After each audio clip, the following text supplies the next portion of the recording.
当你遇到一个戏很多的婆婆，你咋办？我找到了秘药。大家知道我的婆婆人心地不错，但是戏有点多，还贼直白，啥事都得表达出来，让我在中间经常很尴尬。但是我现在吧不愁了，因为大胖媳妇是真敢治他妈。温蒂来了以后啊，几乎啥也不吃。我爸给他在家做不吃，领他出去吃饭几乎也啥也不吃。好不容易看到那转桌上有一个甜品，他想吃，就直勾等着。最后等那甜品终于转到他面前，人双手一上，咔给菜卸下来了，摆在面前自己吃。大胖媳妇说：“妈，你干啥呀？你看他转桌上有自己喜欢的菜就往下端，那多没礼貌啊！你得跟桌子跑，跟桌子跑。”但是从昨天开始，连甜点也不往下端了，因为他找到了人间挚爱。这个2块钱一包的，这是叫什么玩意儿？贼爱吃。去饭店，我爸点再贵的菜也不看，就抱着2块钱的包啃。我爸说：“温迪，哥哥请，你不用紧张。”温迪说：“谁请也是这个最好吃。”自己还跑到市场偷摸备了3包，晚上放冰箱里了。马刷鸡，我爸说：“这可咋整？你天天干吃这玩意儿，不得干燥吗？”大胖媳妇就有招了，把温迪冰箱里藏的零食全给换了。今天我们出去吃饭，温迪还啥也不吃，回来一打开冰箱吓坐地上。温迪跑出来跟他儿子说：“我的上帝呀，闹鬼了！冰箱里码了一排油，码了一排油。”大胖媳妇说：“兵马俑嘛，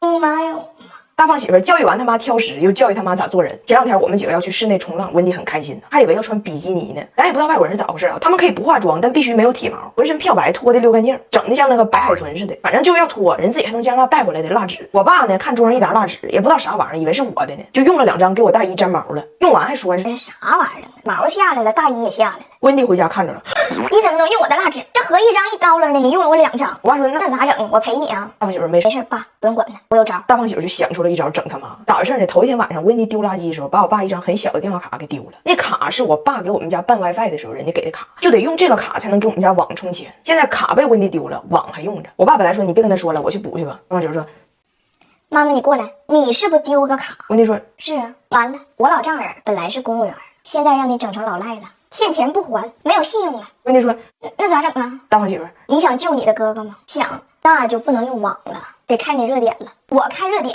那不得好几$1分钟啊？那可不止，你这是国际热点，国际热点。这么说吧，我给你传一张照片，得好几百。Later。What is this？ 并没有，高清的。大胖媳妇教育他妈。这件事告诉了我们什么道理？妈妈，谁都会犯错，要学会原谅别人，才能获得别人的原谅。OK。最后我们终于去冲浪了。温迪说：“我这蜡纸也不够了，那我也不买。这国际热点把我开破产了都。咱冲浪是不是这么冲？要不然感谢我就光脱阳面了，阴面扎个辫。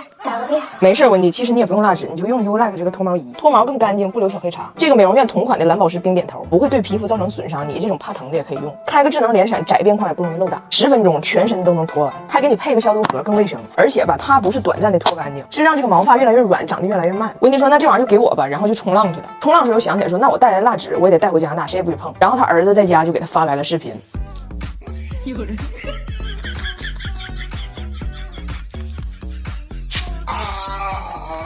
跟你们同步2个重要信息：第一，温迪来了，上飞机了；第二，温迪不走了，要住这儿。这不是最近大胖媳妇亲生父亲找到了吗？我们呢计划去加拿大的东部和他的爸爸见一面。张大听到这个计划之后非常兴奋，一天到晚跟张大铁喊：“拿铁，我们要回到加拿大了！”张大铁呢昨晚就睡毛愣了，梦魇了。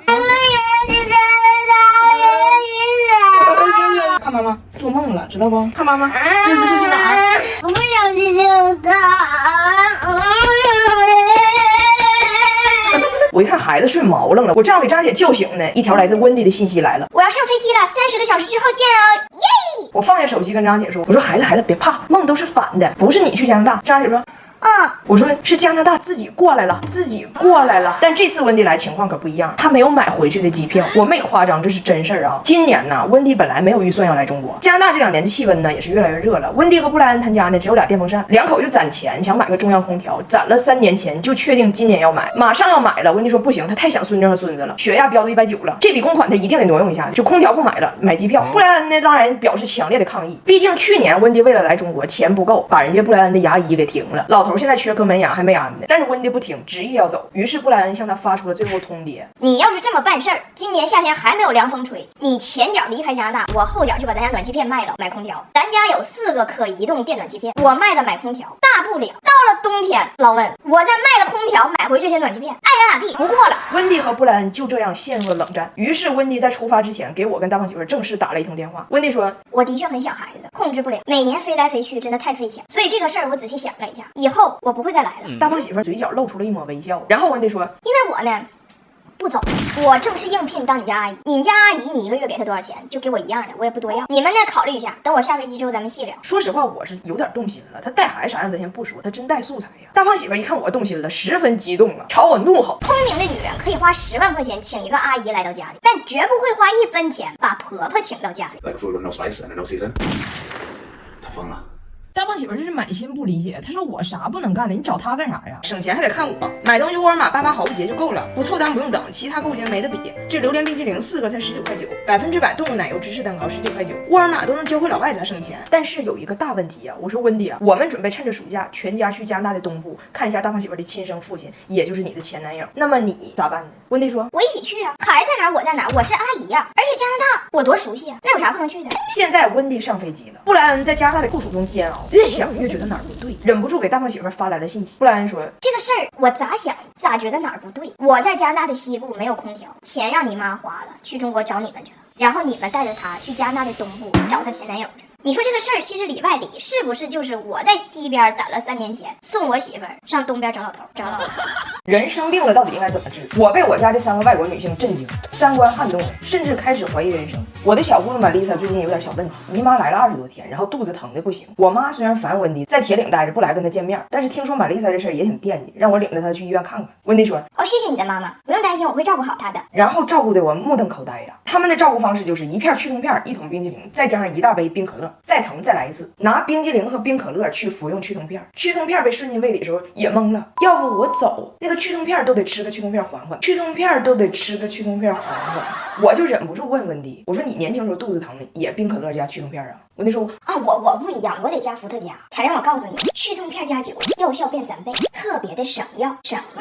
我说药节省下来了，命浪费了，人没了，药没吃了。